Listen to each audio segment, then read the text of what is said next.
को लेक्चर में अभी यही चल रहा है।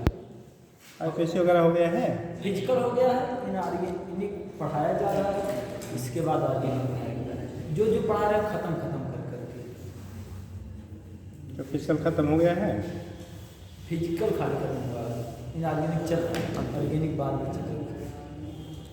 हाँ सब अभी जस्ट चलो ठीक है। तो फिलहाल जो आप पढ़ लिए हैं, ठीक है, अटेम्प्ट करें। अटेम्प्ट का एक यूनिट है, अभी बात करते हैं, देखते हैं। अब तो अभी है नहीं, आ जाएंगे। तो उसमें चूँकि अब जो पेपर है वहाँ का तो अपने अकॉर्डिंग वो आएगा, बाकी जो सिलेबस हुआ है तो उसके अकॉर्डिंग अब देखो अवेलेबल हो पाता है पेपर कि नहीं हो पाता है, क्योंकि जो सीक्वेंसी में है, ठीक है, जो जैसे पढ़ाने का मेथड अलग है और पेपर वाला मेथड अलग है, और कई तरफ से बना दिए गए हैं, ठीक। बट कौन किसके बाद कैसे पढ़ना होता है वो चीज़ें चलिए देखा जाता है।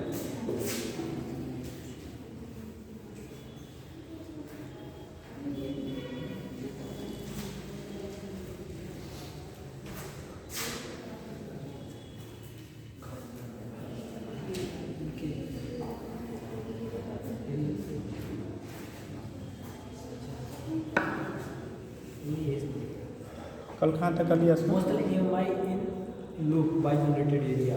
मोस्टल EMI कर लिया था आपने, क्या क्या उसमें कर लिया था? फोर्स देख लिए थे और EVL हो गया था ना, EMF देख लिए, करंट भी हो गया था। चलिए ये किसका है बुक? अभी पढ़ा ले तो बता दिया लास्ट में। हाँ बोलो, चलिए आगे उसमें कंटिन्यू कर लीजिए। आपने इलेक्ट्रिकल करंट आपने लिख लिया था ना, फोर्स लिखा था कि नहीं? हो गया था। आगे लिखिए पावर डेसिपेटेड इन, उससे आगे हेडिंग कंटिन्यू कर लो बेटा। Power dissipated in moving the conductor. इसी वाले के लिए power dissipated in moving the conductor.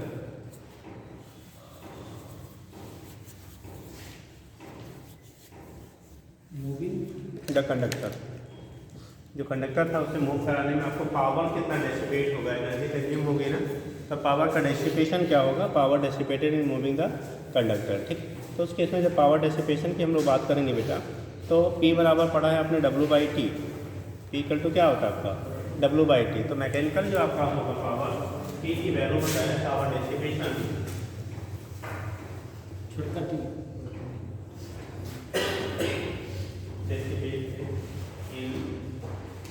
Moving the conductor,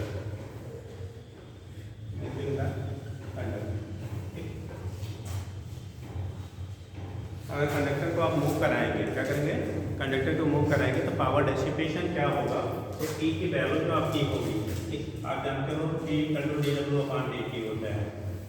इसे F × ds/dt कह सकते हैं बेटा, और ds/dt जो होता है वो P होता है।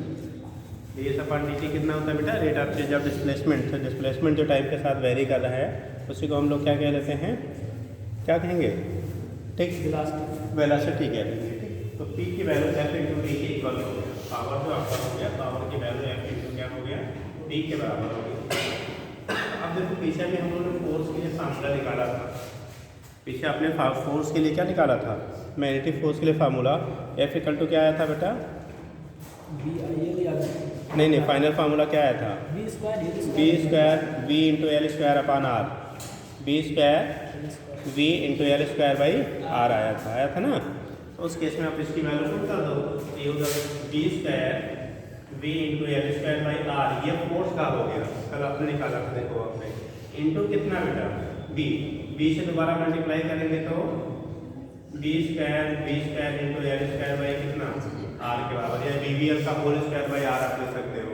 तो पावर डेसिपेटेड जो होगा एक्सटर्नल एजेंट के द्वारा, ये कितना पावर आपको वहाँ पे यूटिलाइज होगा? V² × L² कितना हो गया? R के बराबर हो गया, ठीक। सर जी BVL माने लग जाता है EV, BVL माने EV हो जाता है, इस बार कर सकते हैं। हाँ, BVL बराबर क्या होता है? ये क्या है? E² क्या R कर सकते हैं, बट जो यहाँ पूछा जाता है उसी टाइप में बनता है। तो V² L² क्या हो गया? आर के बराबर हो गया, ठीक। और अगर आप ई डायरेक्ट क्योंकि डायरेक्ट ई यहाँ नहीं दिया रहेगा, अगर दिया गया है ई की value equal to B B L होता है तो उस कंडीशन में ई स्क्वायर बाई क्या कर लेंगे, आर के बराबर P equal to B square by R पड़ा है ना इलेक्ट्रिक सर्किट में, तो वही वाली कहानी बन जाएगी। बट यहाँ पे जो रहेगा वो वेलोसिटी लेंथ और क्या रहता है, मैग्नेटिक फील्ड रहेगा, ठीक। जैसा रहेगा इन्फॉर्मेशन आप वहाँ पर काउंट कर लीजिएगा। तो इसे पावर डेसिपेशन कह लेते हैं, क्या कह लेंगे उसे, पावर डेसिपेशन कितना होगा उसके बेस पर दिखा देते हैं, हो जाएगा। नेक्स्ट देखिए electrical power,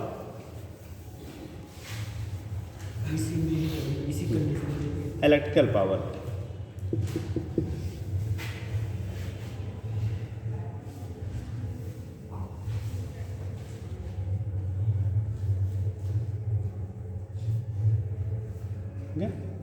formula remains same मिलता है बेटा, ठीक। तो लिखिएगा इलेक्ट्रिकल पावर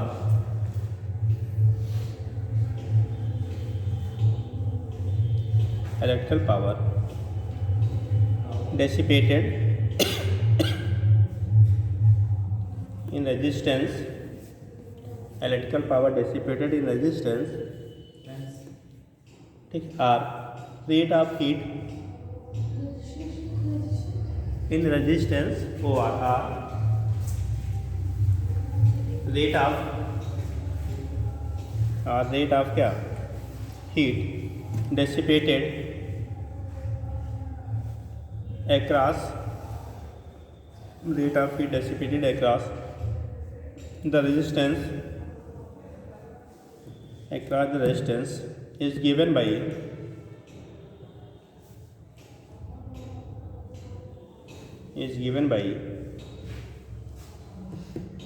अब पी इलेक्ट्रिकल के फॉर्म में जब करेंगे, देखो जब हम लोग बेटा पहले ये कि थर्मल की पावर की बात कर रहे थे, या हम लोगों ने बात किया था किसके लिए, मैकेनिकल पावर से कह लो। जब मैकेनिकल पावर लिखते हैं तो W/T लिखा जाता है। मैकेनिकल पावर, ये जो पावर हम लोगों ने लिखा है कौन वाला है, मैकेनिकल पावर है, इसे मैकेनिकल पावर है, ठीक। तो मैकेनिकल पावर जो होता है वो W/T से निकालते हैं। जब इलेक्ट्रिकल पावर की बात करते हैं तो वहाँ पर इलेक्ट्रिकल पावर की इक्वल होता है H/T। हीट जितना जनरेट हो रहा है अपॉन क्या होगा, टाइम टेकन जो होगा उसे हम लोग कह लेंगे कौन सा पावर, कौन सा, इलेक्ट्रिकल पावर कहेंगे। तो H इलेक्ट्रिकल या उसी को थर्मल कह लेंगे, इलेक्ट्रिकल और थर्मल जो पावर आपका होगा हीट के फॉर्म में जो रिलीज होगा H/T हो जाता है। तो ये H मैकेनिकल था, अगर H आप क्या P थर्मल और P इलेक्ट्रिकल कहेंगे, तो थर्मल पावर की जब बात करेंगे बेटा तो H/ क्या होगा T। और आपने फार्मूला पढ़ा होगा H = I² × R पढ़ा है जी। H/T जो होता है रेट ऑफ क्या, हीट जनरेटेड किसी भी इलेक्ट्रिकल सर्किट में I² × R के बराबर होता है, पढ़ा है कि नहीं। भाई कोई रेजिस्टेंस है, अगर उसमें से बेटा की करंट फ्लो हो रही है तो उसमें जो रेट ऑफ क्या जनरेशन ऑफ हीट होता है वो I² R, total heat generate तो I² RT, और T कट जाएगा। जैसे हीट अगर लिखोगे आपने फार्मूला लिखा H = I² RT, H = लिखा होगा I² R × T अपान कितना T, ये T क्या होगा कट जाएगा तो I² × R फार्मूला पढ़ा है। तो ये rate of generation of heat हो गया, तो वैल्यू आप क्या I² × R के बराबर।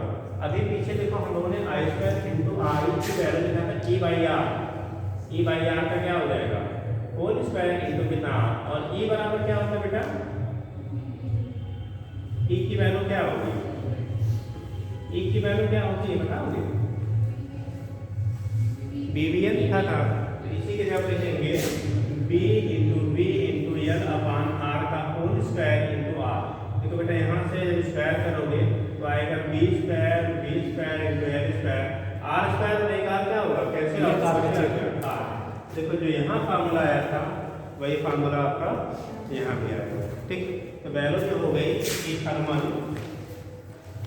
थर्मल की जो वैल्यू होगी या P इलेक्ट्रिकल कह लेंगे, वैल्यू B² × L² तो फाइनल रिलेशन जो दोनों का मिल रहा है वो क्या है आपका सेम। फाइनल जो रिलेशन मिल रहा है वो दोनों का कैसा है, सेम रहेगा बेटा, ठीक। P थर्मल हो गया B² L² क्या R के बराबर होगा।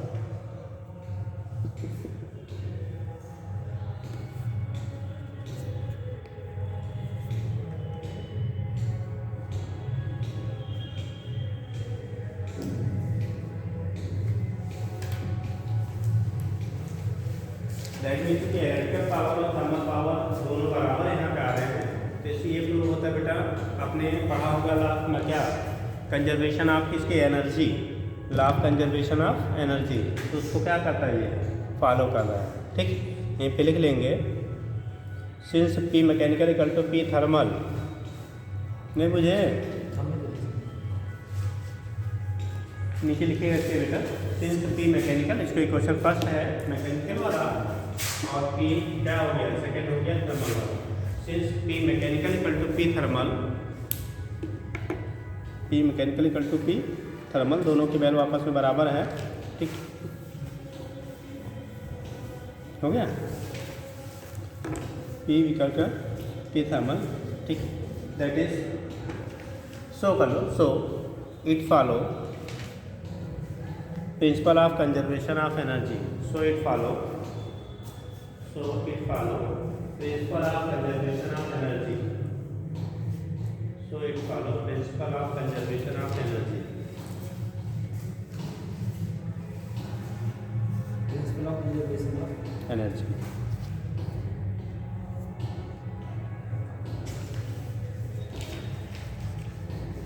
हो गया।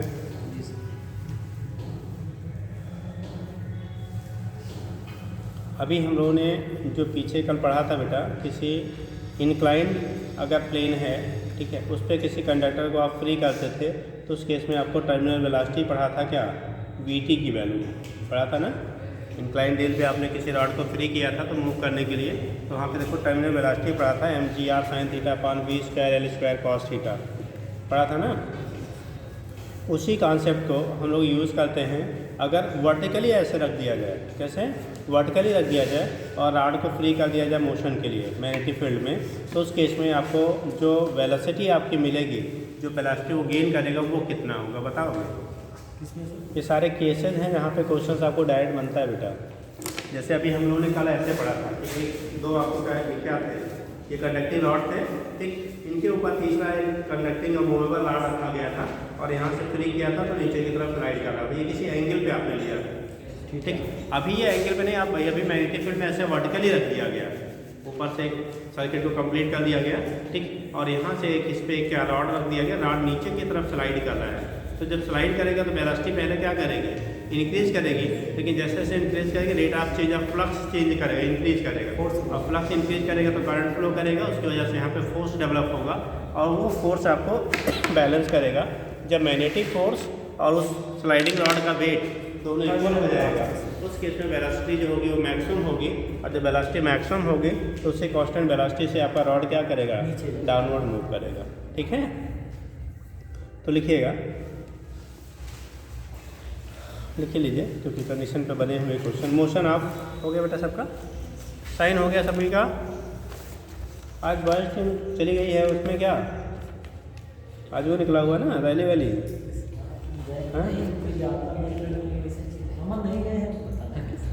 अमन कहाँ है जी, कहाँ पे रह गए, अच्छा किस जमा करने गए थे, चलो ठीक है,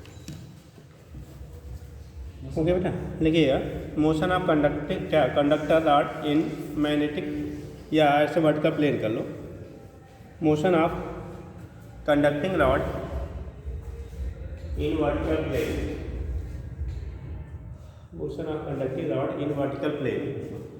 वर्टिकल प्लेन में अगर आपका क्या कर रहे हैं, किसी को फ्री कर दिया जाए तो मोशन कैसे होगा, motion of conducting rod in vertical plane. ठीक, वर्टिकल प्लेन में किसी अगर कंडक्टिंग रॉड को आप फ्री करते हैं उसका मोशन कैसे होगा, उसे कैसे मोशन ऑफ क्या, conducting rod in vertical plane.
ये कंडीशन बेटा, ठीक। तो इस केस में क्या करेंगे, अगर आप इसको फ्री करते, मान लो लेंथ आपका क्या है, रॉड का L है, आप इसे फ्री करेंगे, मान लो टी बराबर 0 पे यहाँ पर टी कर दो, लिखने पे 0 पे यहाँ का लेंथ आपका कंडक्टिंग रॉड का L है। ये लेंथ इसके अंदर का कंसीडर किया जाता है, बाहर कितना उससे मतलब नहीं है, ठीक। ठीक, तो उस केस में यहाँ पे टी कर दो 0 पे आपका यहाँ इस पोजीशन पे था, और इसका वेट कहाँ काम करेगा, अभी मूवमेंट शुरू नहीं हुआ है, मोशन शुरू नहीं हुआ है। आप बता दो, अगर मोशन बेटा अभी रॉड नहीं कर रहा है तो उसको मैग्नेटिक फोर्स लगेगा या नहीं, जल्दी बताओ, मैग्नेटिक फोर्स लगेगा या नहीं लगेगा, नहीं लगेगा। आप फील्ड है, मैग्नेटिक फोर्स अभी लगेगा या नहीं लगेगा, अगर मोशन अभी रॉड में नहीं हो रहा है, लगेगा। किधर, ऊपर के नीचे, नीचे की तरफ, तो तेज भागता हुआ है जी, क्यों?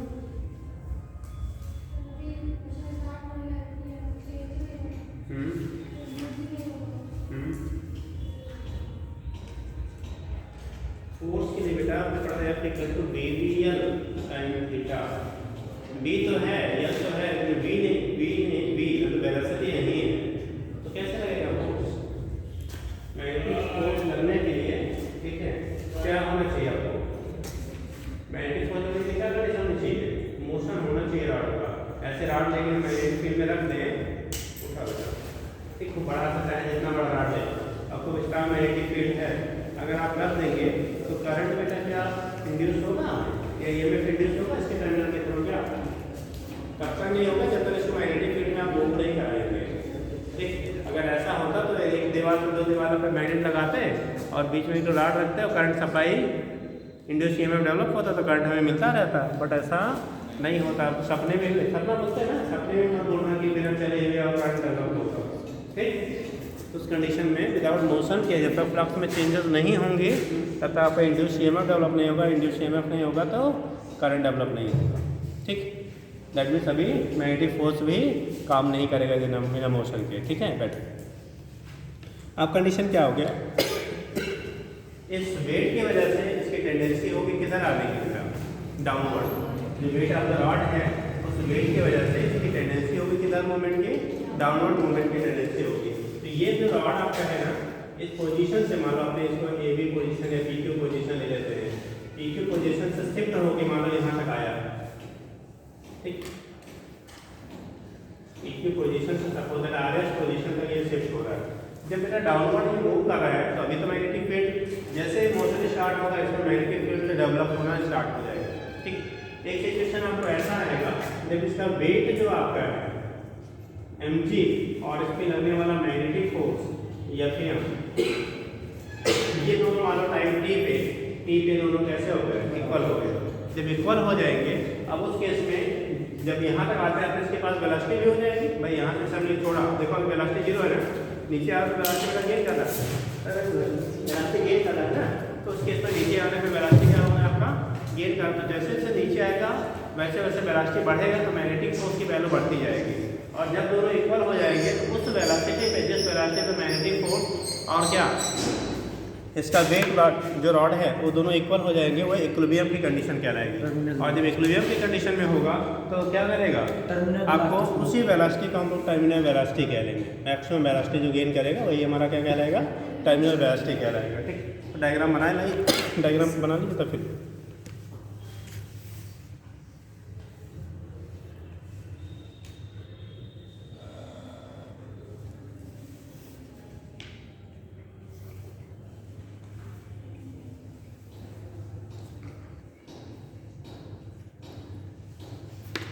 हो गया, जल्दी करिए।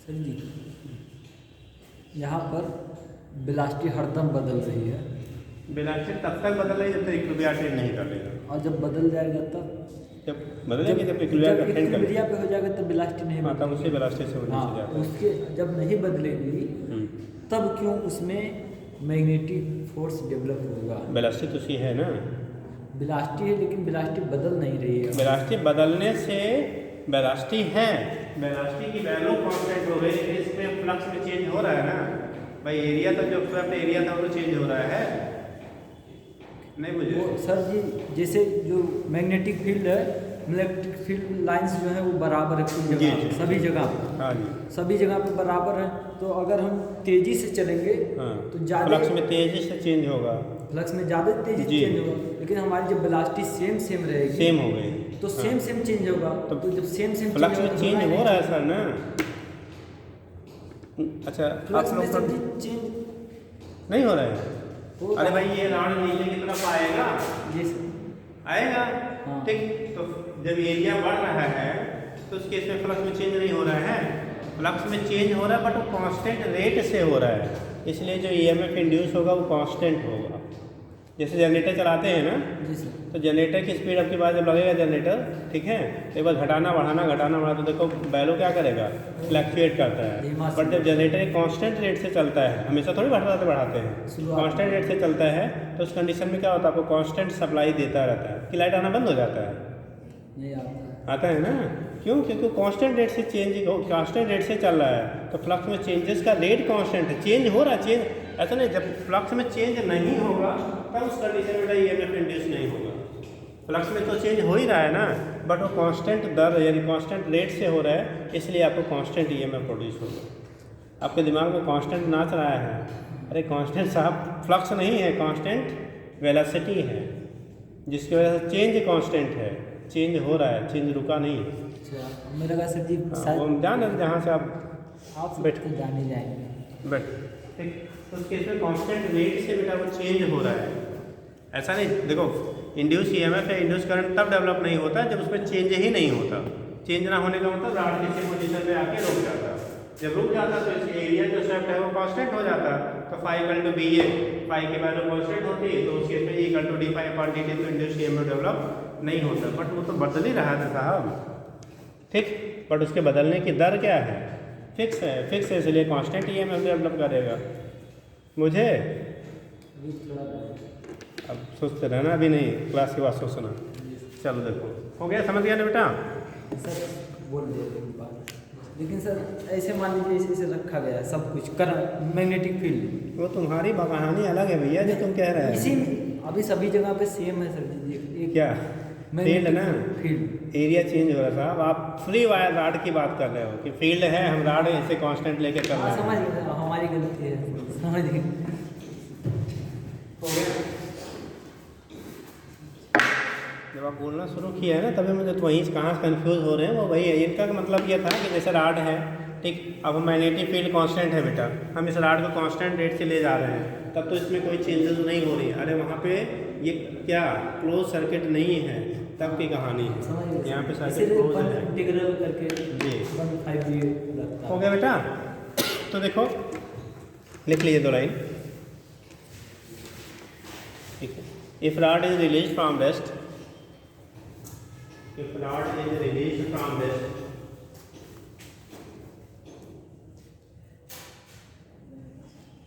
if rod is released from rest at t equal to 0, ठीक, at t equal to 0, then its speed will start increasing,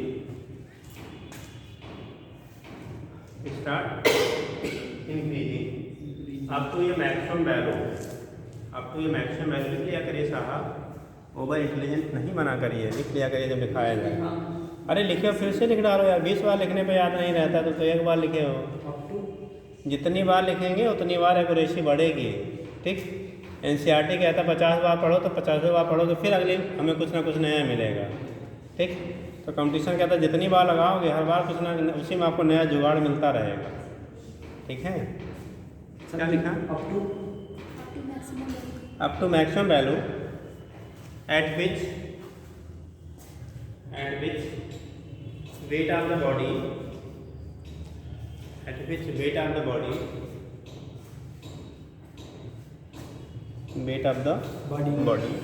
ठीक will be equal to magnetic force acting on the body magnetic force acting on the body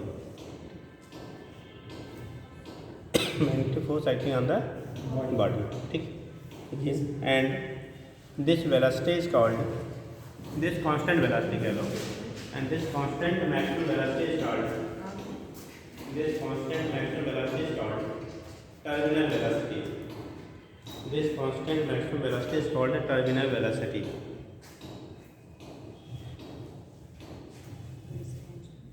अब देखो इसमें जो FM होगा अगर resistance R है, FM की जो वैल्यू होगा वो इक्विलिब्रियम पे एट इक्विलिब्रियम जब इक्विलिब्रियम अटेन करेगा।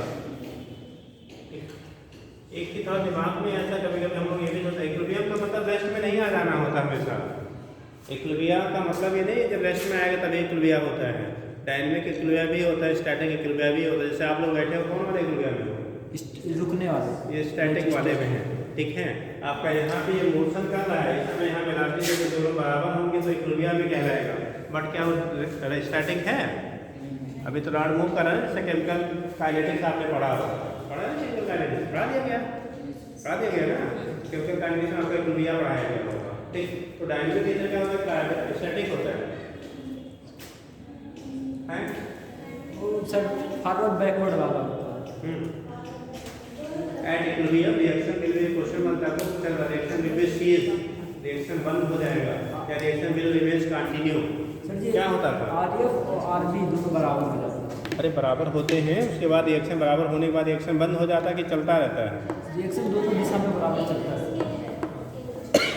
दोनों दिशाओं में सेम रेट से चलता रहता है। तो उसे हम लोग क्या कहते हैं? डायनेमिक इक्विलिब्रियम इसीलिए कहा जाता है ठीक। तो ऐसे ये भी चलना शुरू किया, यहाँ पहुँचेगा तो कंडीशन क्या होगी? इक्विलिब्रियम अटेन कर लेगा, बट वो कैसा नेचर का होगा? डायनेमिक होगा, स्टैटिक नहीं होगा। याद आएगा ना? This equilibrium is called dynamic equilibrium ठीक। देखो अभी यहाँ पे होगा एट इक्विलिब्रियम, इक्विलिब्रियम की कंडीशन हम लोग लेते हैं बेटा ठीक।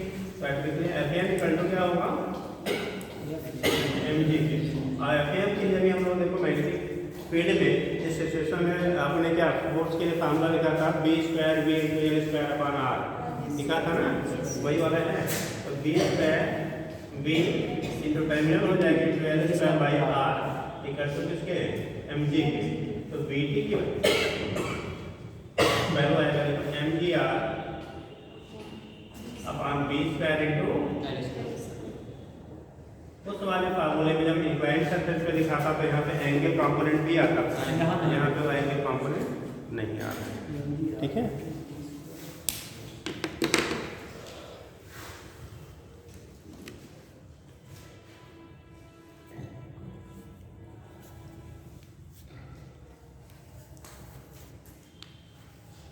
आपको जब ये चैप्टर शुरू किया था तभी बोला था बेटा कि ट्रेन और जो क्या एरोप्लेन्स की रूट होती हैं वो मोस्टली आप देखते होंगे ईस्ट वेस्ट डायरेक्शन में होती हैं।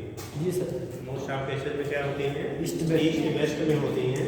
कभी भी डायरेक्टली नॉर्थ साउथ में आप कभी एरोप्लेन को जाते नहीं देखे होंगे, देखा कभी? अभी कभी ऐसा देखा नॉर्थ टू साउथ या साउथ टू नॉर्थ जाते हुए एरोप्लेन को? नहीं देखा होगा। और ना ही कोई ट्रेन की ट्रैक देखा होगा जो डायरेक्टली नॉर्थ टू साउथ या साउथ टू नॉर्थ है। अगर आपको नॉर्थ में या साउथ में जाना है तो डाइवर्ट करके उसको ले आते हैं। जैसे आपको बस्ती से फैजाबाद हम लोग क्या गाड़ी से जाते हैं तो सीधा सीधा निकल लेते हैं ठीक। लेकिन जब ट्रेन जाती है तो कहाँ जाती है? यहाँ से जाती है बरनाना पता का मनिकापुर गोंडा होते हुए लौटा के फिर ले आती है, मतलब डबल डिस्टेंस ठीक। जितने में हम डायरेक्ट हम कहाँ पहुँच जाते हैं? फैजाबाद, उसका डबल डिस्टेंस कवर करके फिर फैजाबाद हम पहुँचते हैं ठीक। रीजन उसका वही है, नहीं तो ट्रैक उतना तो दौड़ाने बजाय सीधे दौड़ा देते यार, क्या दिक्कत थी ठीक। बट उसी लिए क्योंकि वहाँ पे क्या उनके एक्शन के थ्रू एक यंग मैग्नेटिक फील्ड की वजह से लार्ज ईएमएफ डेवलप होगा, प्रोड्यूस होगा ठीक है। उसी चीज़ को अवॉइड करने के लिए या कह लो मिनिमाइज करने के लिए डायरेक्टली नॉर्थ साउथ डायरेक्शन में ट्रैक को डिजाइन नहीं किया जाता है, ठीक है। इसी तरह से एरोप्लेन की कंडीशन होती है, ठीक, कि डायरेक्टली आपको क्या नॉर्थ साउथ डायरेक्शन में मूव करेंगे तो उनके विंग्स के थ्रू क्या होगा, या जो साइड में एंगल्स होते हैं उनके थ्रू क्या मिलेगा आपको, स्ट्रांग फील्ड डेवलप होने लगेगा, यानी कि पोटेंशियल डेवलप EMF जनरेट हो जाएगा, ठीक। और उतना सफिशिएंट उस स्पीड पे होगा कि सारे शॉक पोटेंशियल क्या होगा। अरे भाई हम लोग को बिजली का शॉक कैसे लगता है, ड्यू टू किसकी वजह से, पोटेंशियल की वजह से लगता है ना। पोटेंशियल कंडीशन आपकी होती है, उसी को अवॉइड करने के लिए ऐसा किया जाता है बेटा, ठीक, जी सर। समझ गए। Yes sir. चलिए आगे लिखेंगे। अब एक आध क्वेश्चन करा दें इसमें। जी सर। देखिए बहुत ज़्यादा।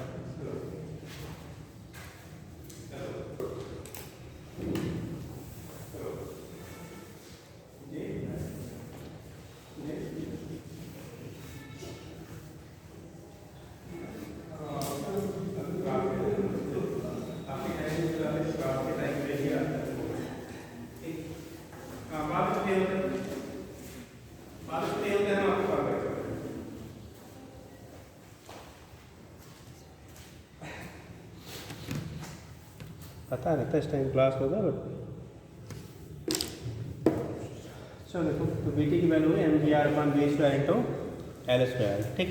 तो वो केस आपका होता है mgr जो होगा, ठीक है, यहाँ से निकाल लेते हैं। एक आध क्वेश्चन कर लीजिए बेटा, लिखिएगा। ये रॉड ऑफ मास 200 ग्राम, ये rod of mass 200 gram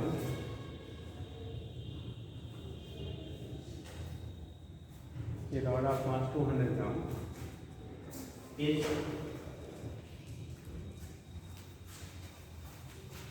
put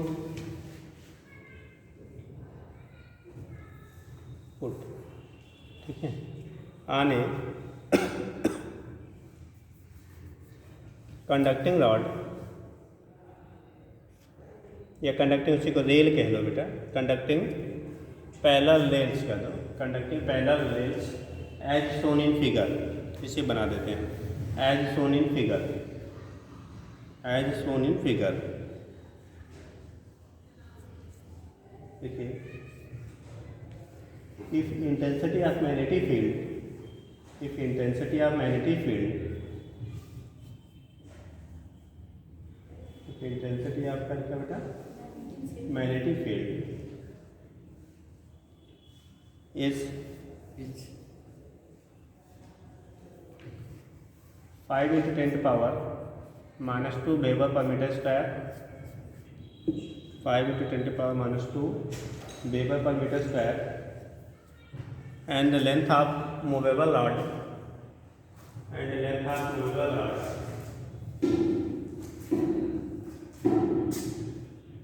length of movable rod is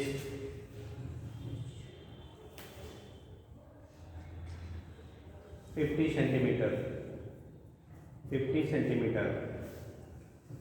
and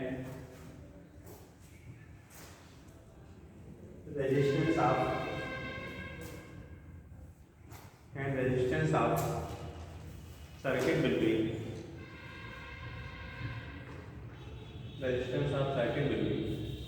10 ohm. Resistance of circuit will be 10 ohm. तो रेजिस्टेंस सर्किट का बेटा कितना है आपका 10 ohm. Resistance of the circuit will be 10 ohm, ठीक। Then determine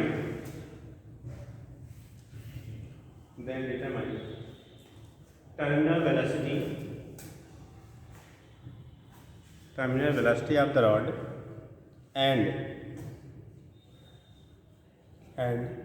at this condition, मतलब terminal velocity case में, and after कर लो, and on attaining terminal velocity, and on attaining या आफ्टर अटेनिंग कर लो, and after attaining terminal velocity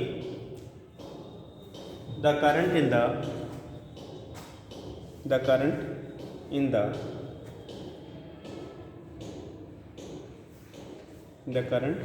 in the circuit will be, उस समय में करंट की वैल्यू भी क्या करनी है, डिटरमाइन करना है, ये अरेंजमेंट ऐसे ही आपको दिया गया जो फार्मूले में है। यहाँ पे आर की वैल्यू कितना ओम दिया है बेटा? आर की वैल्यू 10 ओम, लेंथ की वैल्यू 50 सेंटीमीटर लिया है। मास कितना है? 200 ग्राम। मास की वैल्यू 200 ग्राम है बेटा, 200 ग्राम है। और मैग्नेटिक फील्ड स्ट्रेंथ जो आपको दिया है कितना? 5 × 10⁻⁻² वेबर पर मीटर स्क्वायर इसको प्रेशर कह देते हैं।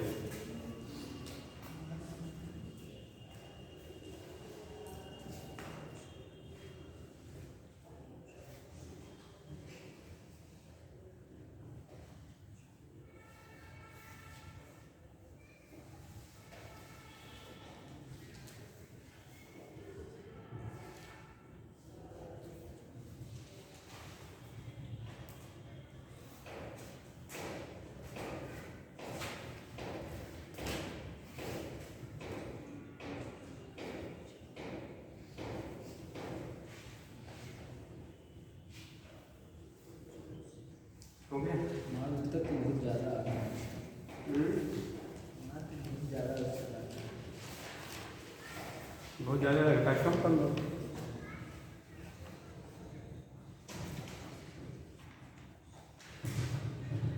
मैग्नेटिक फील्ड कितना दिया है?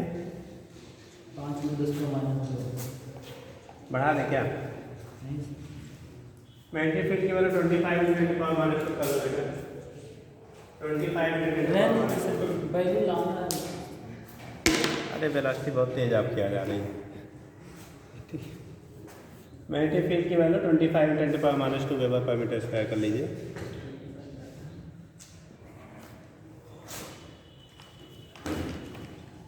जल्दी करिए। बी की वैल्यू कितना? 25। 25 × 10⁻²।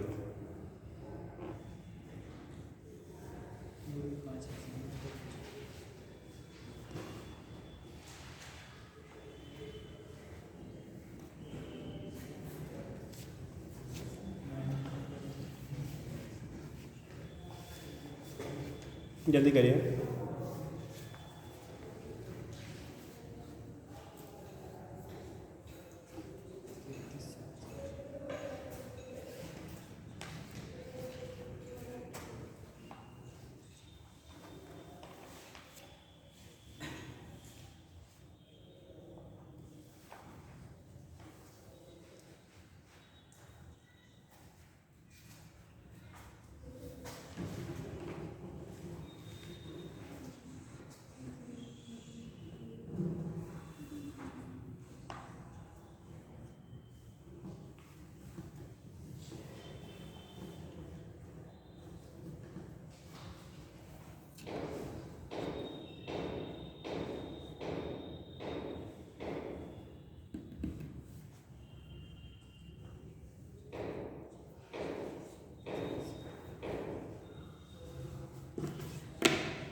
एम्पियर करंट आएगा।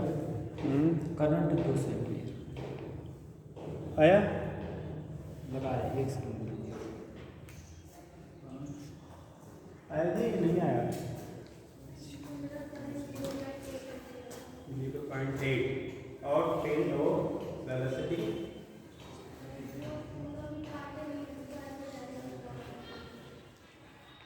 कितना है?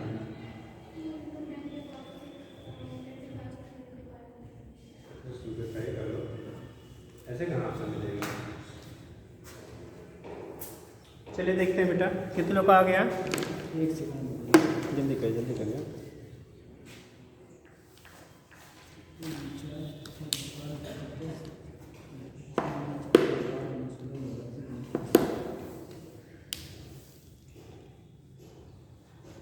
वेलोसिटी 6400 आई है और एम्पियर 200।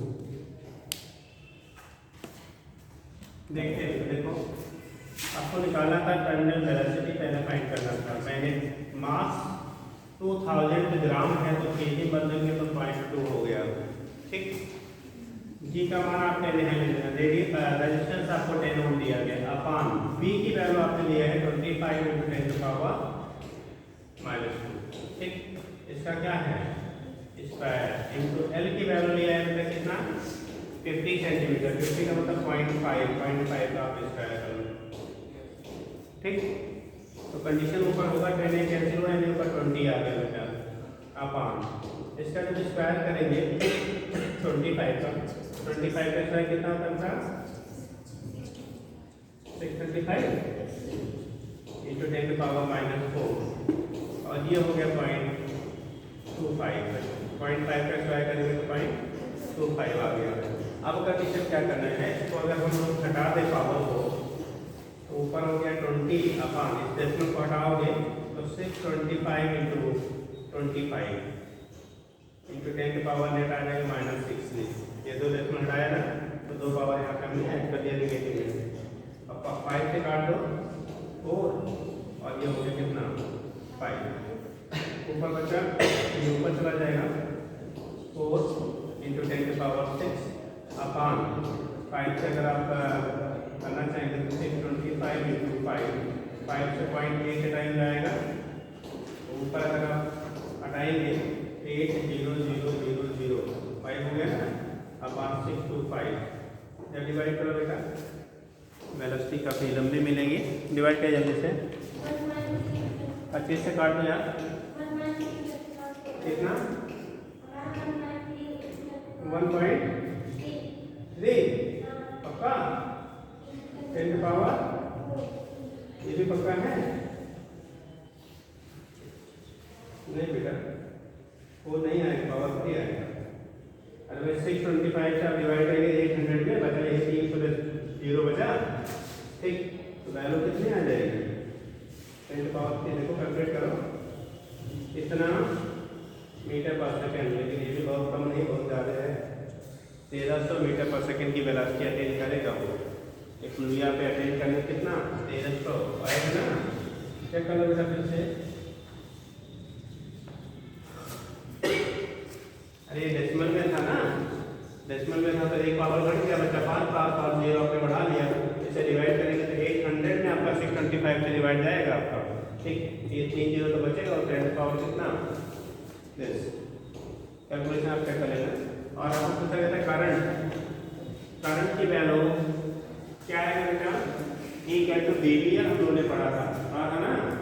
E की वैल्यू कितनी होगी VB L के बराबर, I करंट हो जाएगा Q/R, E की वैल्यू होगी VL अपान कितना R, मैग्नेटिक फील्ड की वैल्यू है 25 × 10⁻⁻², वेलोसिटी आपने निकाल लिया, वेलोसिटी निकाला बेटा आपकी जिम्मेदारी है, पावर आपसे लेना, फिर आप पावर इस डाटा से ही मिलेगा, ठीक। 3 इंटू एल की वैल्यू है 58.5, आर की वैल्यू है 10, मल्टीप्लाई कर दो तो 25 अंदर 25 इंटू ये 5 से करोगे तो आ जाएगा 65.65 इंटू बचा यहाँ पे कितना, ये -2 है, ये +3 है, 10 ये पावर 1 अपान 10, ये 10 कैंसिल हो गया, 25 से गुणा कर दो 25 12 हुआ 25 150 162 डेसिमल हो गया 2 डिजिट से 16.25 एम्पियर। कितना आया था भैया, कितना आया था होगा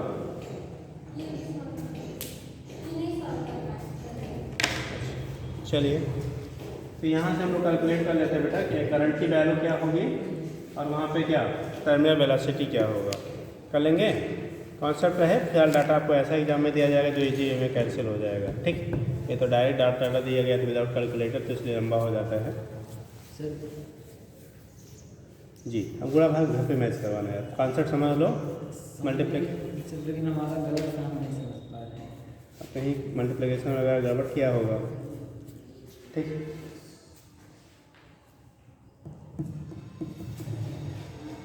हो गया।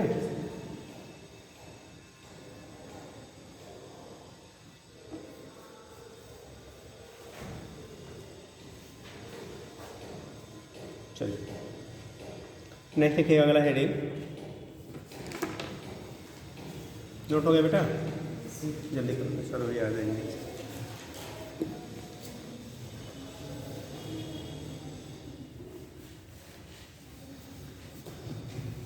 देखिए motional EMI due to rotational motion, सब उसी के कॉन्सेप्ट पे बेस्ड पे हैं। मोशनल EMI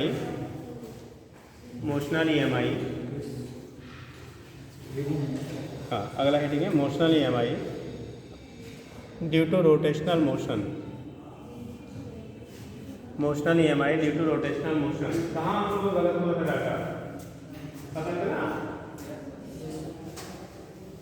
अरे मैंने 200 पूरा कर लिया, तो चेंज नहीं किया पॉइंट बस। इसको चेंज कर दीजिए। आप लोग कहाँ गलत हुआ जी? ठीक, कैलकुलेट कर डालिएगा घर पे बैठ के। ठीक, motional EMI due to rotational motion heading करेंगे। Motional EMI due to rotational motion, पहला लिखिएगा फर्स्ट कंडक्टिंग रॉड। फर्स्ट लिखेंगे conducting rod.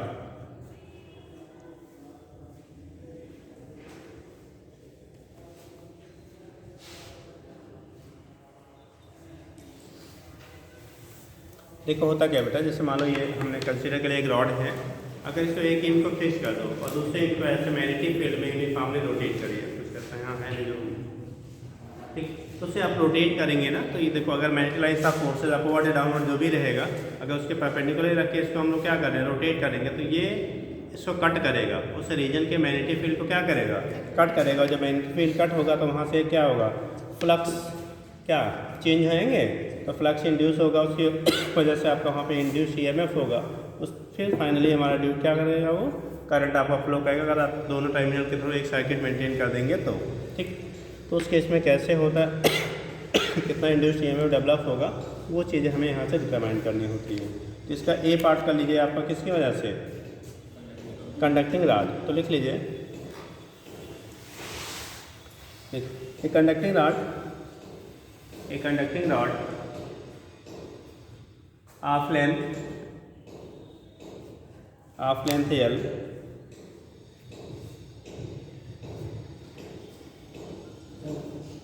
a conducting rod of length L of which one end is fixed, one end is fixed, हो गया, one is fix and एक end को fix करके rotate, जैसे fan है बेटा, मान लो फैन का ब्लेड्स ले लेते हैं, ठीक, अब एक ब्लेड बाकी हटा के अब इसको ऐसे रोटेट कर रहे हैं, फील्ड में रोटेट करेंगे तो ये कट करेगा ना इतना फ्लक्स को, तो उस कंडीशन में क्या किया, वन इंड इज क्या किया आपने, is fixed and is rotated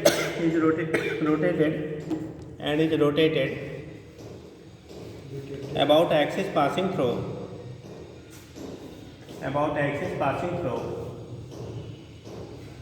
fixed end and perpendicular to its length with a constant angular velocity omega,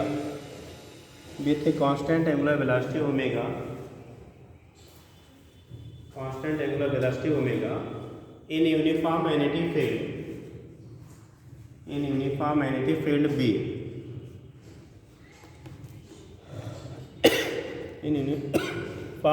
field B, perpendicular to the plane of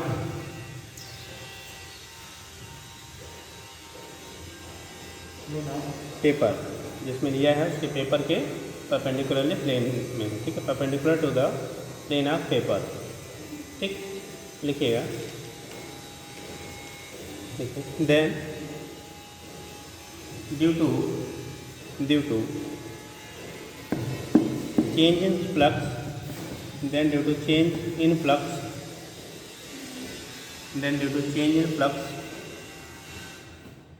EMF induced across the end of the rod across the end of the rod. वैसे समझ लो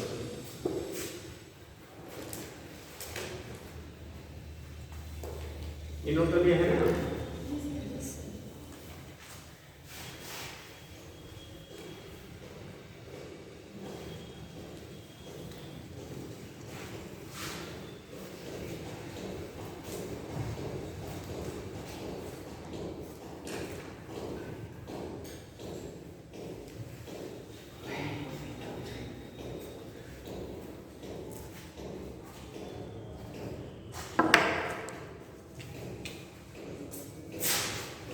ये rod है, इसके एक inch को fix कर दिया, इसको आपने फिक्स कर दिया और इसे आप रोटेट कर रहे हैं। क्या कर रहे हैं आप? इसे आप रोटेट कर रहे हैं। ठीक, जब ये रोटेट होगा ना और ये पूरा किसमें रखा गया है? यूनिफॉर्म पूरा अरेंजमेंट जो आपका है एक यूनिफॉर्म मैग्नेटिक फील्ड में रखा गया है।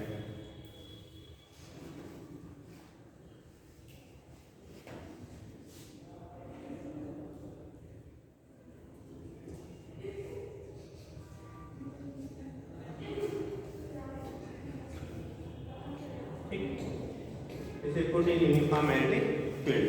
ये यूनिफॉर्म मैग्नेटिक फील्ड में आपका पोटेंशियल लेंथ L है और इसमें ओमेगा एंगुलर वेलोसिटी से आप रोटेट कर रहे हो।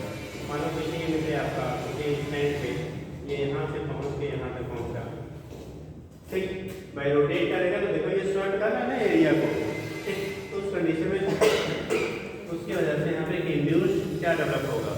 EMF डेवलप होगा इस रॉड के टर्मिनल के क्रॉस। ठीक, ओमेगा वेलोसिटी से रोटेट हो रहा है। मैग्नेटिक फील्ड आपको इंटेंसिटी दी गई है, एंगुलर वेलोसिटी आपको ओमेगा दिया, रॉड का L दिया गया है। ठीक, बना लीजिए, हो गया। इसमें भी 5 डी होगा, इसमें भी 5 डी होगा, हर बराबर दिए इसमें भी होगा। जो एरिया प्रोटोसेप्ट होगा तो हम लोग वहीं का बेसिक तो रिलेशन वही है, बट रिलेशन यहाँ हम दूसरे फॉर्म में लिखेंगे। त्रिभुज का एरिया निकाल। ठीक, तो लिखिएगा। हो गया बेटा, बन गया। अगर एरिया में चेंजेस हो रही हैं, मतलब उसका एरिया शिफ्ट कर रहा है ना, बदल रहा है, ठीक, तो उस कंडीशन में वहाँ पे इंड्यूस EMF होगा। वही चाहे आपका अभी साइकिल की हम लोग बात करेंगे तब भी वैसे ही बनेगा, डिस्क को किसी रोटेट करेंगे तब भी कंडीशन आपका वही बनेगा। ठीक, यार इसका ठीक है बेटा, 360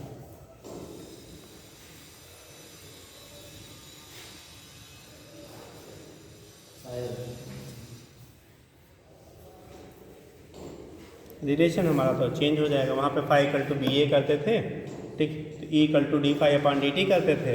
ठीक, यहाँ पे फाई इक्वल टू BA तो रहेगा, D फाई अपॉन DT की जगह पे हम लोग फ्रीक्वेंसी कह लेते हैं। किस फ्रीक्वेंसी से उसे क्या करना है? आप रोटेट करेंगे। एक साइकिल पूरा करने कितना आपका क्या हो रहा है, क्या फ्रीक्वेंसी उसकी है? ठीक, time inversely proportional to frequency होता है ना, टाइम पीरियड, उससे रिलेट कर लेते हैं। तो वहाँ पे आएगा VA, वहाँ पे DB अपॉन DT लिखते थे। आपके बार यहाँ पे होगा VA इंटू क्या, न्यू हो जाएगा, 1/T की जगह उसी को हम लोग ले लेंगे न्यू। उसकी फ्रीक्वेंसी कितनी? फ्रीक्वेंसी क्या होता है बेटा? कितने? आप चारों जगह खड़े हो जाओ, 1 2 3 4। फ्रीक्वेंसी आवृत्ति क्या होता है? सुना है? जल्दी खड़े, जल्दी, टाइम नहीं है। फ्रीक्वेंसी आवृत्ति क्या होता है? चलिए आप ही शुरू कर दीजिए। फ्रीक्वेंसी क्या होता है? जल्दी बताओ बेटा। फ्रीक्वेंसी, अरे हमें लगता है यहाँ से पढ़ना शुरू करते हैं हम लोग आवृत्ति के बारे में। अरे हिंदी बता दो, भोजपुरी भी जानते हैं आप, जो भी लैंग्वेज बता दो, है ना। उर्दू जानते हो तो भी हम समझ जाएंगे। बताओ। हाँ जी, नहीं जाने पकड़ रहा है जी, नहीं आ रहा है। क्या बोलिए? वही बी की तरह न्यू। नहीं, वो तो होता है ना, होता क्या है? फ्रीक्वेंसी होता क्या, ये पूछना है। आप नहीं बताओगे? हाँ भैया, फ्रीक्वेंसी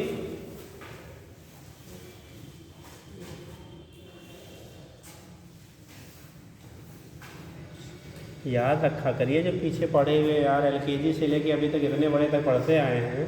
अगर सब भुला देंगे तो 14-15 साल की पढ़ाई का क्या मतलब है भाई? LKG पढ़ता है, बेबी पढ़ता है, LKG पढ़ता है, UKG पढ़ता है, तब फर्स्ट में पहुंचता है लड़का। ठीक, बड़ा का मतलब बच्चे हैं तो 3 साल वो पढ़ते हैं पहले, तो फर्स्ट में पहुंचते। 12 साल पढ़ा तो 12th पास किया, तो 12 3 15 साल पढ़ा आपने और फ्रीक्वेंसी भी भुला दिया। हाँ, जी नंबर ऑफ साइकिल पर सेकेंड, कोई भी रोटेटिंग बॉडी जो है एक सेकेंड में जितने चक्कर घूमती है बेटा उसी को उसकी आवृत्ति कहते हैं। क्या कहेंगे उसकी आवृत्ति यानी फ्रीक्वेंसी कहते हैं। याद रहेगा, नंबर ऑफ साइकिल पर सेकेंड। ठीक, हिंदी कहेंगे एक सेकेंड में क्या, अच्छा तय की गई दूरी नहीं, चले गए चक्करों की संख्या, दूरी तो लीनियर वेलोसिटी हो जाएगी। ठीक, चाहे क्या चक्करों की जो संख्या होती है उसे हम लोग कहते हैं फ्रीक्वेंसी। बैठो बैठो बैठो बेटा। 50 तो क्या लिख लिया था आपने, लिखा क्या था ये बताओ। एंड ऑफ द रॉड, तो नीचे लिखिएगा E = बेसिक फार्मूला हर जगह d/18 है, बस कंडीशन हमारी बदल जाएगी। बेसिक फार्मूला क्या है इसके हम लोग बेटा d/18, लेकिन इसकी वैल्यू होगी b × a × t की जगह हम लोग न्यू ले लेंगे, न्यू फ्रीक्वेंसी। अरे अब एन से पढ़ा हुआ तो ये लिखना, बट हम लोग क्या पढ़ते हैं न्यू, तो VA × nu, nu is the frequency, frequency must be proportional to time period. ठीक, और यही कंट्रोल लिख लीजिएगा R करके। दूसरा रिलेशन बनेगा हाफ B, अगर वो एंगुलर वेलोसिटी के टर्म में लेंगे तो लिखिए = half B L² × omega, half B L² × omega, B L²।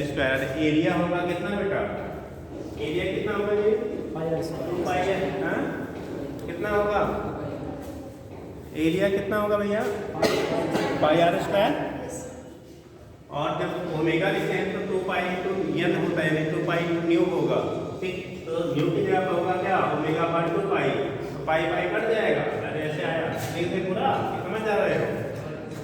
अरे भैया एरिया होगा πr², यानी πl² हो गया बेटा। ओमेगा बराबर होता है 2π × न्यू, तो न्यू की जगह लिखेंगे तो ओमेगा मान कितना 2π, हम लिख ही देते हैं यार। देखो ये B × एरिया की जगह लिखा π × L²। ठीक, और न्यू की जगह लिखा ω/2π। देखो बेटा ये कट गया, पाई गया, तो बचा क्या E = B × L² × ओमेगा। कहीं ज़्यादा नहीं आया था, वहीं से आया है। ठीक है, B × L² × ओमेगा के क्या हो गया इक्वल हो गया। ठीक,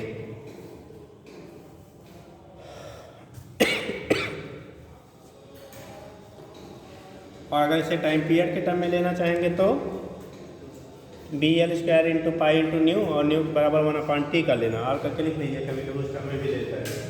यही होगा BL² × न्यू, यानी कि ओमेगा बराबर 2πn होगा।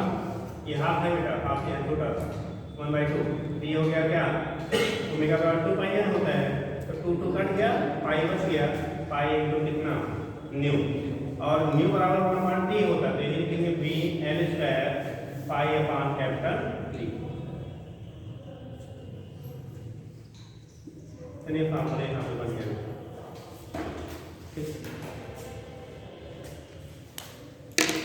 लिख लीजिएगा वेयर न्यू फ्रीक्वेंसी, न्यू क्या है बेटा यहाँ फ्रीक्वेंसी, न्यू फ्रीक्वेंसी है, T टाइम पीरियड है, और B और L और ओमेगा तो लिखाया ही गया है, ओमेगा मूल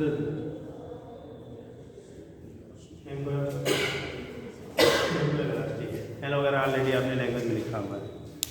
ठीक है, कर लेंगे जी सर। तो इसके बेस पे आप डिटरमाइन कर लेते हैं क्या होगा, वैल्यू निकल जाता है, बुझेगा सर भी थीटा समझ में आएगा। हाँ थीटा अगर दिया है तो B/r², तो वहाँ से आपको टोटल रोटेट करने के लिए 2π एंगल रोटेट करेंगे ना, तो उसी के बेस पे तो एंगुलर वेलोसिटी हम लोग निकालते हैं।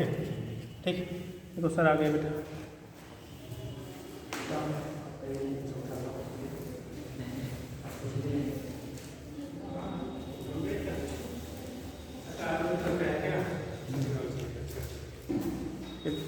आपका क्वेश्चन क्या था भैया, और बाहर आओ जल्दी से। ये